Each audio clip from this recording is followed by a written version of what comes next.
আজ এই খবর দেখে চমকে উঠতে পারেন আপনি। বাংলায় নরখাদক। হ্যাঁ, উত্তরবঙ্গে মিলল নরখাদকের খোঁজ। মৃতদেহের মাংস খাবার জন্যই নাকি খুন। একবিংশ শতাব্দীতে দাঁড়িয়েও এমন দৃশ্যের সাক্ষী থাকতে হলো আমাদের। নরখাদকের খোঁজ মিলল উত্তরবঙ্গের কোচবিহার জেলার দিনহাটায়। সাংবাদিক সম্মেলন করে খুনের কিনারা করে এমনই বিস্ফোরক তথ্য দিলেন কোচবিহার জেলার দিনহাটা মহকুমার পুলিশ আধিকারিক ধীমান মিত্র। কোচবিহারের দিনহাটা সাহেবগঞ্জ থানায় সাংবাদিক সম্মেলন করে দিনহাটার এসডিপিও বলেন, গত 10ই জানুয়ারি দিনহাটা সীমান্ত সংলগ্ন এলাকা কুরসাহাটের একটি প্রত্যন্ত শ্মশান থেকে অজ্ঞাত পরিচিত মানসিক ভারসাম্যহীন এক ব্যক্তির মৃতদেহ উদ্ধার করে পুলিশ।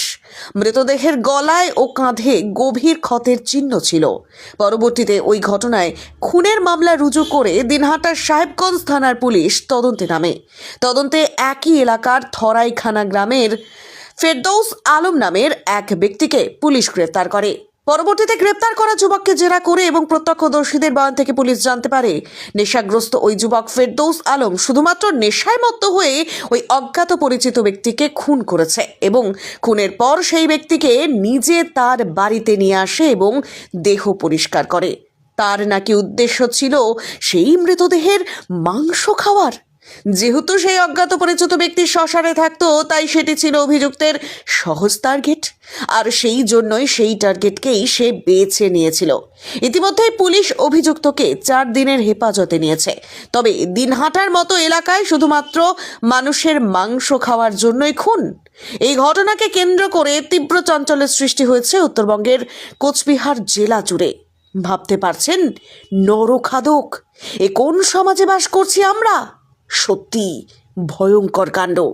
আপনারা জানেন যে 10 তারিখ, এই মাসের 10 তারিখ 10/1/2026 একটি নৃশংস হত্যাকাণ্ড হয়েছে কুরসারহাটের ওখানে। সেদিন মিলন মেলা চলছিল কুরসারহাটে। আপনারা জানেন একটা ঐতিহ্যবাহী মেলা, যেটি আমাদের বর্ডার লাইনের ওইদিকে যে একটি মাজার রয়েছে, সেই মাজারে একটা খুব বড় মেলা হয়। তা আমরা সেদিন সবাই, আমি, সিআই সাহেব, বড়বাবু, নয়ারহাট ফাঁড়ির বড়বাবু, সবাই সেদিন ওইখানেই ছিলাম। তা ওখানে থাকাকালীনই আমাদের কাছে খবর আসে যে একটি বডি পাওয়া গেছে এবং সম্ভবত একটি আনন্যাচারাল ডেথ ঘটেছে। তো আমরা সঙ্গে সঙ্গে সেখানে যাই।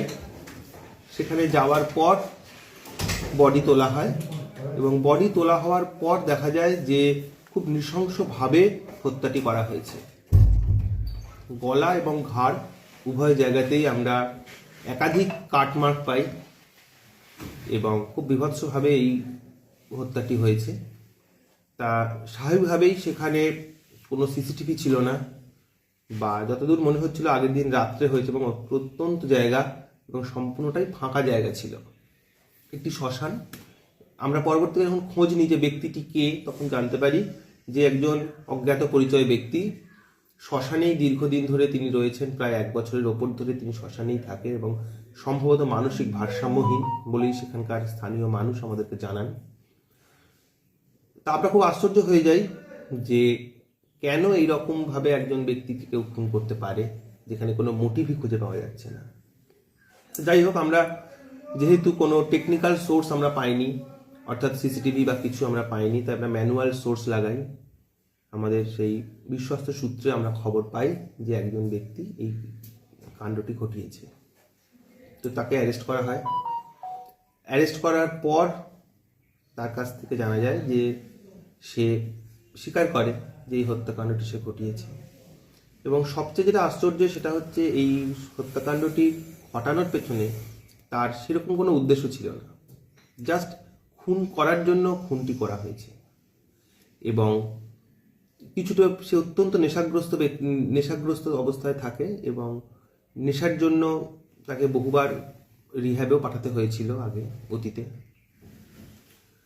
এবারে পরবর্তীকালে বিভিন্ন সাক্ষীর মাধ্যমে আমরা এটা জানতে পারি যে সে বডিটি নিয়ে আসে এবং নিয়ে আসার বডিটি মানে হত্যা করবার পর সে মৃতদেহটিকে সঙ্গে করে তার বাড়ির পাশে নিয়ে আসে এবং একটি কলতলায় সেই মৃতদেহটিকে পরিষ্কার করে। এবং প্রত্যক্ষদর্শী কিছু ব্যক্তির কথার থেকে জানতে পারি যে তার নাকি উদ্দেশ্য ছিল সেই মৃতদেহটিকে খাওয়ার, অর্থাৎ ক্যানিবালিজম বলতে যা বোঝায় সেই ক্যানিবালিজমের কিছু বৈশিষ্ট্য এখানে পাওয়া যাচ্ছে।